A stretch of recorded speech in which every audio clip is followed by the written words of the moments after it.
welcome back to my channel. So today I will be making caponata, which is a Sicilian eggplant dish or relish.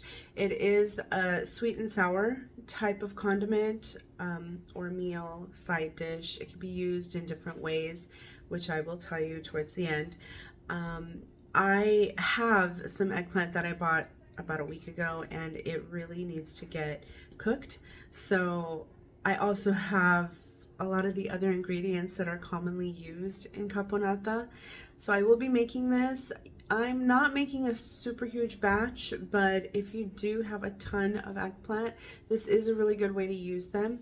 And if you are a canner or preserver, then you can also process them and it'll last for months, maybe even a year or so. So let me show you all the ingredients. Okay, so it looks like a lot, but everything cooks down quite a bit. Starting with my eggplant, I have 3 small, and as you can see, this one's a little mushy. I hope it's still okay. I have a larger one down there. I have a couple of bell peppers as well as some Roma tomatoes, and I'm using a few stalks of celery. I have half a cut onion that was in the fridge, but I'm gonna add another whole onion as well. We've got some raisins. I'm gonna go easy on the garlic this time, so I'm only using 1 large clove. I have some capers here that I'm gonna rinse off, some pine nuts that I will be toasting up, and then I'm gonna use basil. If you don't have basil, you can use parsley, and then below I have some Castelvetrano olives that I will be using, a little bit of sugar, and I'm also gonna use about a shot of red wine vinegar. Now, if you don't have all of this, it's not a huge problem. It's a pretty versatile recipe because there are many different caponata recipes throughout Sicily. And so there is room for some adjustment. If you don't have red wine vinegar or you don't like red wine vinegar, you can use white wine vinegar. I would steer clear of balsamic because it will tend to muddy up the color of the caponata, and I don't want that. I want to see what the ingredients are. So, but red wine vinegar, I'm not using that much, and that's the sour part of the sweet and sour. The sugar is what I'm using. If you don't have sugar or you don't use sugar, you can use a little bit of honey and that should do. If you wanted to use something like agave or some other alternative, you can. I don't quite know how the results would be, but you can start out slow and then add more to taste if necessary. In addition to all of this, of course, I'm using salt, pepper, and olive oil, extra virgin olive oil, a lot of olive oil.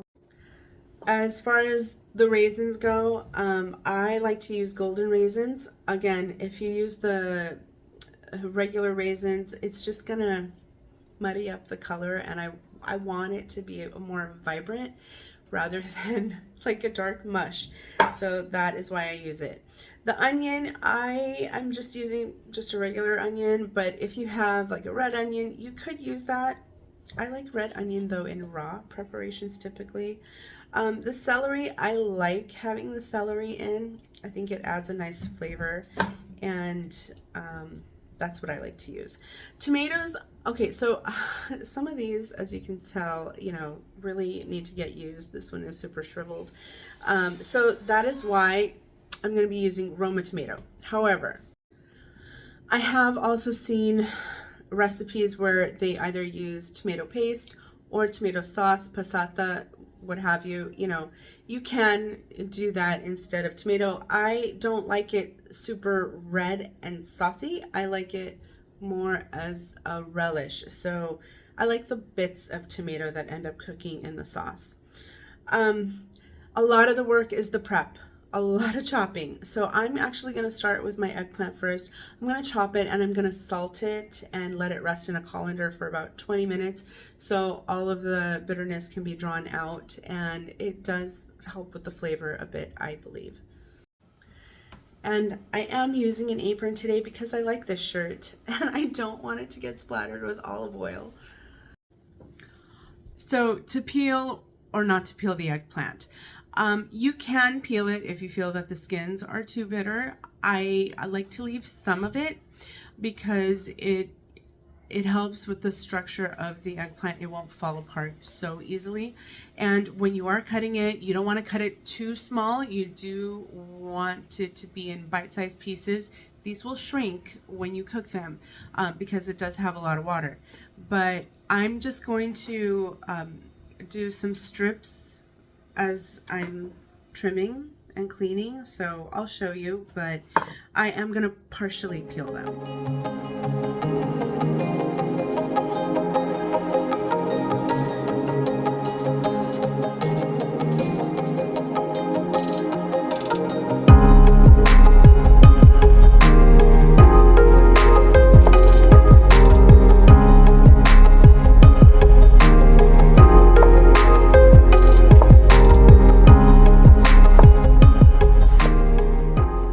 Okay, so you want to liberally sprinkle with kosher salt or sea salt, and I'm going to toss these and just let it sit for 15-20 minutes.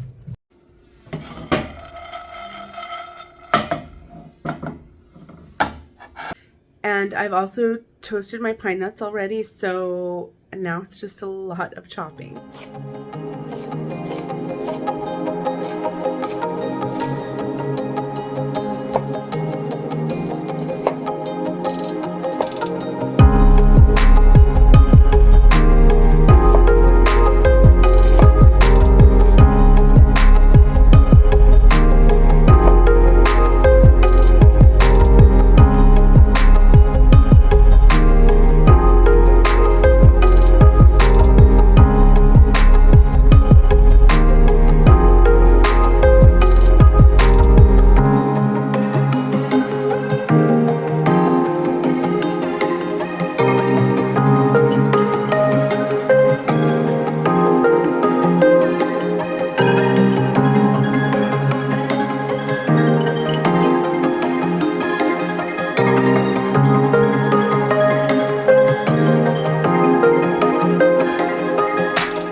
Kitchen towel, I have rinsed my eggplant from the salt, and I'm just going to put this on here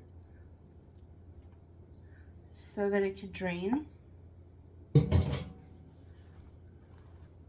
I'm doing one side a kitchen towel, and the other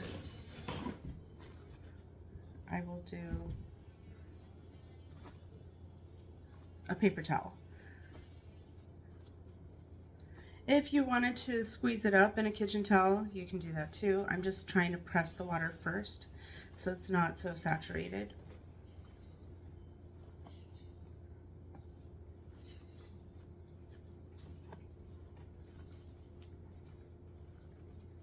And just kind of get the water out a bit.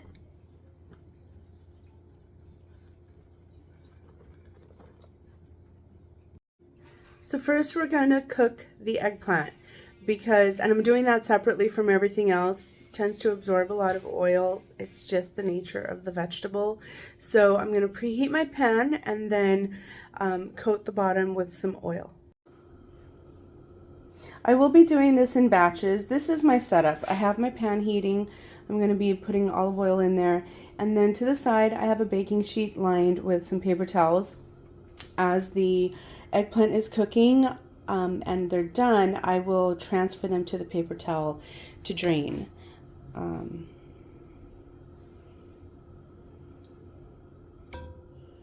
Okay, here we go. Always test one first to see if your oil is hot enough. When you hear it sizzling, it means it's good to go. Okay, so this is going to go in batches. I am not going to salt this just yet. I'm just going to cook it, And when I cook the other vegetables, I will be adding salt to that. So once it all gets mixed up, I'll give it a taste and see if it needs anything more. So you want to do this so that the eggplant gets some color, as you can see here. And that's why we don't want to crowd the pan too much, otherwise it's just going to steam. I'm going to give this another minute or two and then take this batch out and then start with the next. I do have my pan on a medium heat, but if you need to adjust it, if you need to lower it a little bit, if it's sputtering too much, go ahead and do that. This is also why you really want to get as much water off of the eggplant as possible, because water and oil, they don't really mix, so that will cause a lot of splattering as well. And should your pan get dry, like mine is here, just add more oil. Okay, so this is how we're looking so far. It does shrink once it starts cooking, so I just want to spread this out so any excess oil can drain off. I mean, I love olive oil, but you know, it is a lot, especially when you're cooking eggplant. And this here is my last batch that's cooking, so this is 3. This was done in 3. If you want to taste your eggplant, you can. I did, and it's pretty good, actually. I think I lucked out. Some of them got a little extra toasty, but it's okay. Not a problem. I'll just keep an eye on this last one that's cooking. Okay, my pan is super hot. I still have it slightly under medium heat. I am not going to clean it out. I am just going to add more olive oil and my vegetables. So this is my onion, celery, bell pepper. I have a red and a yellow. And I'm going to let this sweat a bit. And as it's releasing liquid, I'm going to scrape up the bottom. I will be adding some salt. Salt to taste, but this is a lot, so it's probably going to be about a teaspoon or so, which is kind of shy, but I can always adjust later on as well. Okay, so I've added my garlic. I'm going to stir this in. As you can see, this is not just oil, this is liquid from the vegetables. And I'm going to cover this a bit more so the vegetables can soften. Probably for about 5 to 7 minutes or so. I'll just check on it every so often, and I'm just trying to scrape the bottom a little bit. If you wanted to make this spicy, you can add red chili flake, but I am not. I'm just going to leave this as is. Okay, so this has been about 5 minutes covered. I am going to add my tomatoes in now. I didn't add it before, but in it goes. And I'm also going to do a little bit of salt. And this is going to start to cook down, and as the tomatoes break down, it'll get a little saucy. Like I said, I don't use tomato sauce. I want the tomato. Okay, so it's been about another 5 minutes or so covered. Just going to mix this up. And I'm also going to be adding the raisins so they could start to get like plump and juicy. And I'm also going to do the capers and olive, as well as the pine nuts. The pine nuts I toasted previously. Again, all of these measurements, I didn't really measure. I just kind of saw what I had and used what I got. I like having olives in this, and I do like having the raisins as well. The pine nuts just give it a tiny bit of nuttiness in the background. I'm going to give this another few minutes and then add in my eggplant. Okay, so this is looking really good. I gave it a quick taste to check for salt. It's fine. It doesn't need any more. So what I'm going to do now I'm just going to sprinkle the sugar. And then I'm also going to, my measuring, but you know, I'm going to pour in the vinegar. I'm going to stir this up, give it another couple of minutes, and then taste it again. If I need to add more vinegar or sugar or salt, pepper. Oh, I need to put a little bit of pepper. Okay. So the vinegar is going to cook out a little bit as it's cooking. And this is not meant to be like super sour. It's just supposed to give you like that little bite. Okay, so I did add another splash of the vinegar. And now I'm gonna incorporate back my eggplant. All right, this looks so good. I do want to give this probably another 5 minutes or so for everything to kind of incorporate, and then I will add in some basil. But this looks really, really good. And then lots of basil.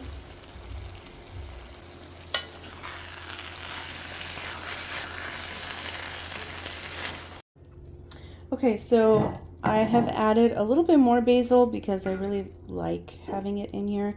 And it's already off the heat. I'm also going to drizzle in some extra virgin olive oil because why not?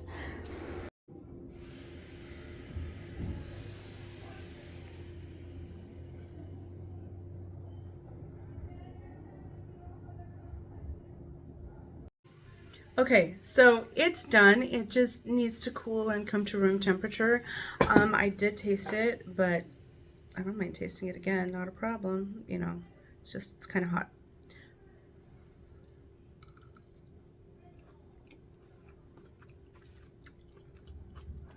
Yum. So how would you use this? Well, it could be an appetizer with some bread, toasted bread and crackers. You can make crostini from it. You can do a toast maybe with some ricotta as your base and put this on top. You can toss it with pasta. You can top a pizza with it. It is fairly versatile and it makes a great snack. It is vegetarian friendly as well. If, again, you are a canner, you can do a large batch of this and then just process it and it'll be in your cupboard ready for when you want it. But this, I would say, would be okay in the fridge for about a week or two. We'll see. We'll see how long it lasts. I may have to share it with some people because it's a lot for like just me and my husband. Thank you so much for watching. I hope you enjoyed this video. I hope it gave you some inspiration to try something new. Thank you so much for watching, and I'll see you next time.